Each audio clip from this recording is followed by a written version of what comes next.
Dearest listeners, book babes and book bros, welcome to Book Babble. I'm your host Tanya, and today my special guest star is Hannah, or guest host is Hannah. Hannah, would you like to introduce yourself? Hi, I'm Hannah. I am Tanya's friend and a reader from Colorado, and I'm happy to be here. And we always love when Hannah's on, so thank you for joining us. Thanks for And having today, me. our special guest is Kara. Kara, do you want to introduce yourself? Um, Thank you. I'm Kara.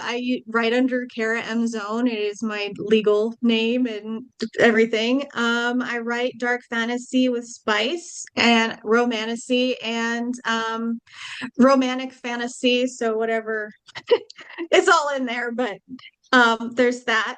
I'm an indie publisher, so I publish and write everything on my own. Well, obviously there's a team with me, you know, but I am also facilitating most of those things. And I've been actually doing it since 2019 for other people. Last year was my debut year. So I'm excited to see what comes. And it's only the third day of January and I get to talk to you ladies. So it's very exciting.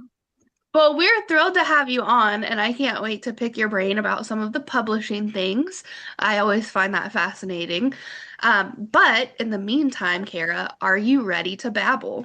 Absolutely. I Okay. am very good at it. Okay.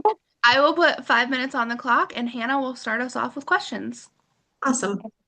So last year was your debut. Congrats. Thank you. What inspired you to start publishing last year? So this is I'm going to try to be fast about this, but I started uh doing indie publishing for other people with the intention of always publishing for myself while I was learning about the publishing world and industry, because obviously I knew about agents and I knew about everything like that. And because of my journey that it took me like 15 years to get to the point where I was confident enough to like advocate for myself and be like, no, you can be a writer and no, you can have these things. And so from 2019 to 2023, I was helping other people publish and I saw them do like thing after thing after thing. And I was like, that just ultimately led them to give up their indie publishing, dreams or goals or whatever, which is actually a whole other thing that I won't get into. But I was ghostwriting for someone, and a USA Today best-selling author who was my client's writing coach. I only do that because I was ghostwriting it for her. Said that the one book that I wrote for her was her favorite book she'd read all year.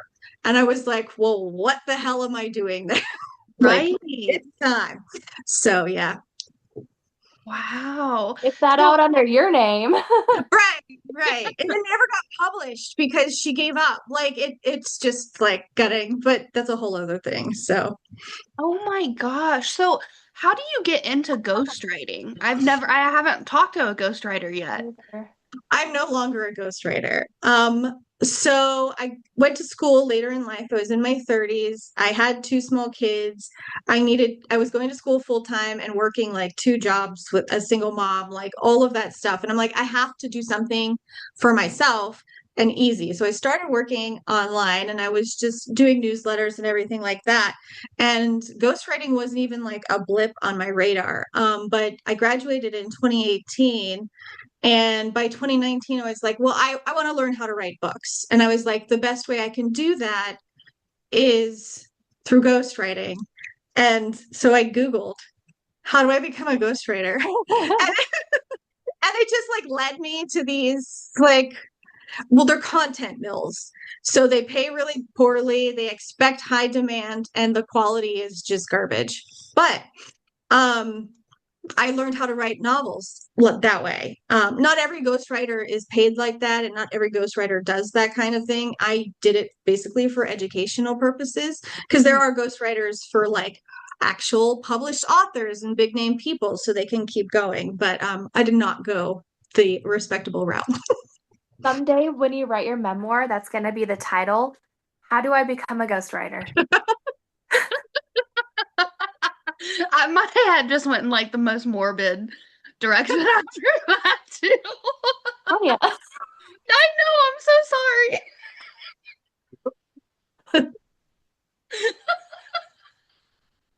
Right. All right, Hannah, I'm gonna let you do another one since I just made Okay. that really awkward. When you were ghostwriting, is it the same genre that you're publishing now that for yourself? No, actually, the interesting thing about doing what I did, and I actually don't recommend anybody doing it because it was a terrible experience, but I came out of it like I still have rejection, fear, not fear of rejection, but when I feel rejected, I still feel like, but I got told so many terrible things, so I don't recommend anybody do the way that I did it. But I did contemporary romance and cozy paranormal fiction. Oh, Um, mystery, sorry, cozy paranormal mystery. So it's very far cry from what I do. Um, but it taught me about tropes. It taught me about beats. It taught me that I was already doing all of those things. I just had to call them something, personally. So, and I taught me how to do a lot of stuff with the indie publishing. So, how did you decide to make the switch? We're gonna go over time, but I don't care. How did you decide to make that switch into the genre you write in now? You know, the dark fantasy, the dark, you know, all the romancy. romance. Thank you, dark romantasy. Well, let me say it's not dark romance.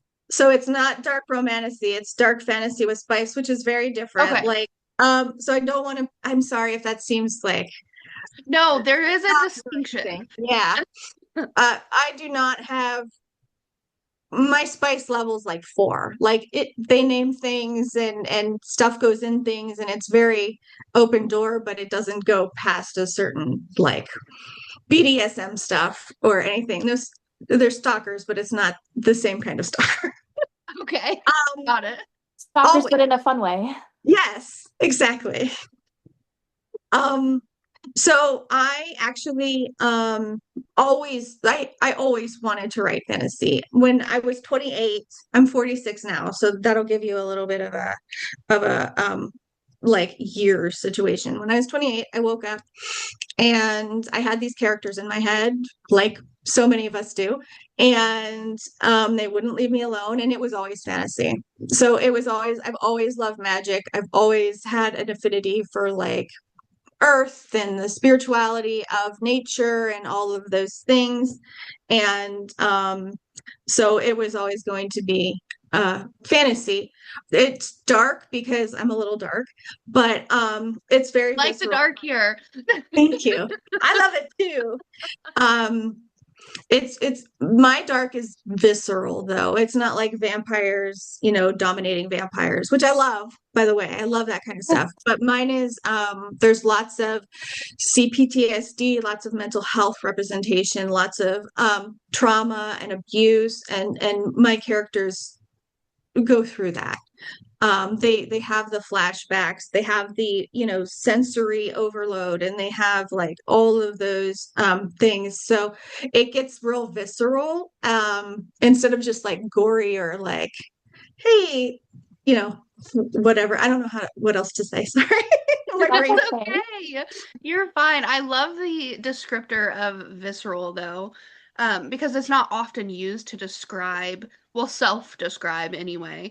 I think a lot of people are kind of scared to use that word, but really it brings just like a whole new feeling to your books. So I love that. Thank you. But thank you, Kara, for getting through our 5 minutes. You officially made it through. Congratulations. Thank So you we'll very much. put, of They were course. great questions. So we're gonna put the 5 minutes on our social channels. We'll put the full episode on YouTube and Spotify. So we'll just keep chit-chatting and having some fun. Great. Um, so I wanted to start this off because you did start off as ghostwriting and then moved into indie publishing.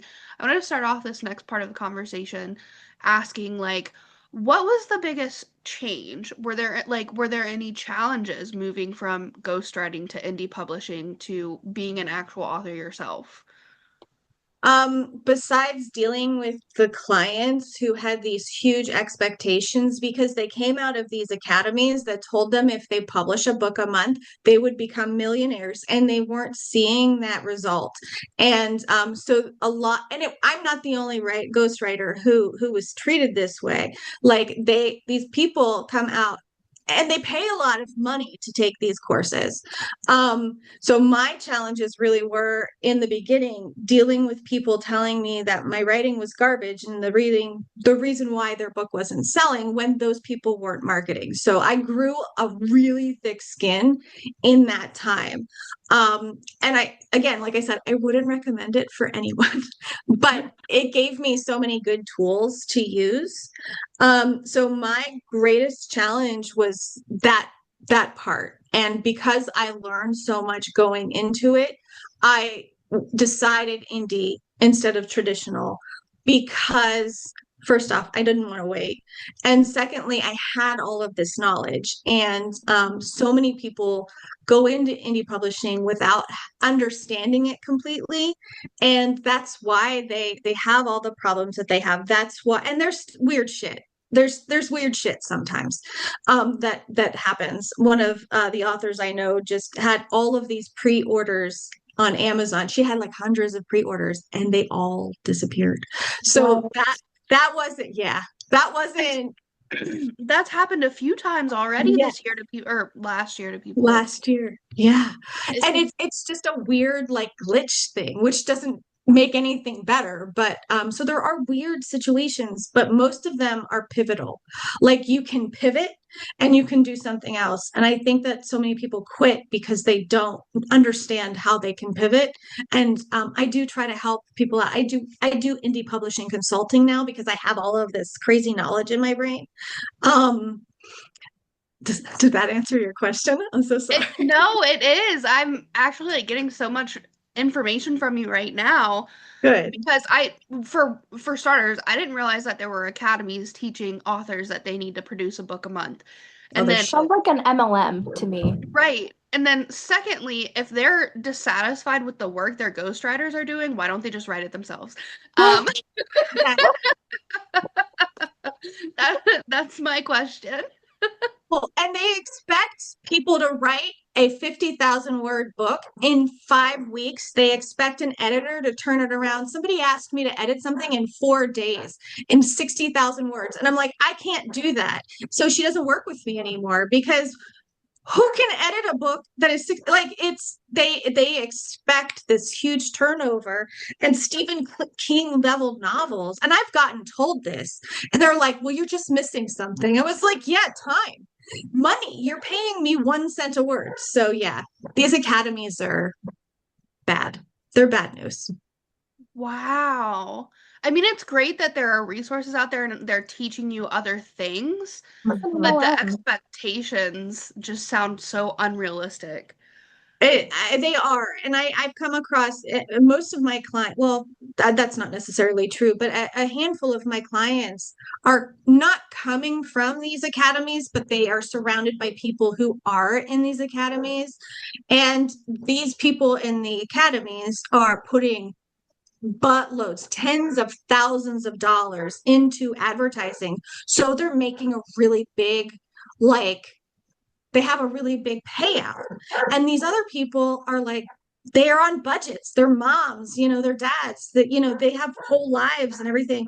They don't have that money to market themselves. And they're like, well, what am I doing wrong? I'm like, nothing. It just takes time. Unless you can pour loads of money into marketing, people aren't going to find your work unless you put the groundwork down, unfortunately. And there are outliers. Let me say that, but those are outliers for a reason. That's like 1% of authors, but yeah. And I feel like that's true in indie and in any way that you publish. You have to have a good marketing system down, or you need to you need to partner with a marketing company, an agency, a PR company, because that marketing is really going to make or break your success. If Yeah, people don't know about your book, they're not going to read it. exactly. And that's I believe whatever. avenue that an author wants to go down, they should. And they should never just not publish traditionally because they don't think that they will get picked up. Indie publishing is no easier. It is hard in a different way. And when you're published traditionally too, there are still like you have to wait and you have to do all of these things and there are all these channels and stuff. So neither way is right or wrong. It's really just what's good for the person, but you still always have to lay the groundwork down. And it is harder than I thought hard could be. Does that make sense? Yeah. Oh, it does. Yeah. I am fascinated by this conversation, which is why I'm very like upset to say that we're at time. Oh, Um, sorry. no, that's okay. I would actually love to invite you back to, talk Yeah, more because I feel like we discussed a lot, but I still have so many more questions. Um, absolutely. so I will contact you and we'll get you scheduled for a second interview or second episode. Um, but right around this time, Kara, we do typically open the floor to the author. So if you have any announcements, any, fun facts, whatever you want to tell your readers, now is the time. The floor is yours. Thank you. Well, I have my novella out on KU, and I have two books in my Trium Perfectum series. Book 3 will be out in the late spring, early summer-ish of this year. And then two of my novels, I wrote expansions for them. So, and I have one other book, which I can't believe. But my biggest, I guess, CTA I'm going to need like a ton of ARC readers. So right now, if you want to be an ARC for me, sign up. So, shameless plug, I actually own Iris Influencer Society. I co-own Oh, it with my wonderful. friend. So, if you need help with ARC readers, we Yeah. do that management if you want us to help you. Yeah, that would be great because I realized, so I'm like, oh, I have 4 books coming out. This is going to be amazing. And I have 230 permanent ARC members, which usually people are busy. So about 150, like if the sort of percentages and stuff, but like 150 people will review it because everybody else. So I'm like, I can't expect these 200 first, they not all of them are going to read the book and review it. And number two, I can't expect people to read 4 books of mine in 2026 when they have so many other arcs that they're situated to. So I definitely need help like digging through that. And so far I've gotten 16 people to sign up for me that will help me find arc readers. So I will definitely be in touch too. So. Yay. Well, thank you again, Hannah and Kara, for joining today. I'm so excited that we got to talk, and I hope you'll have a great rest of your day. You too. Thank Yeah. you for having me. Hannah, it was great meeting you. Nice to meet you. Also, thank you. Thank Thanks, you. guys. Bye. Bye.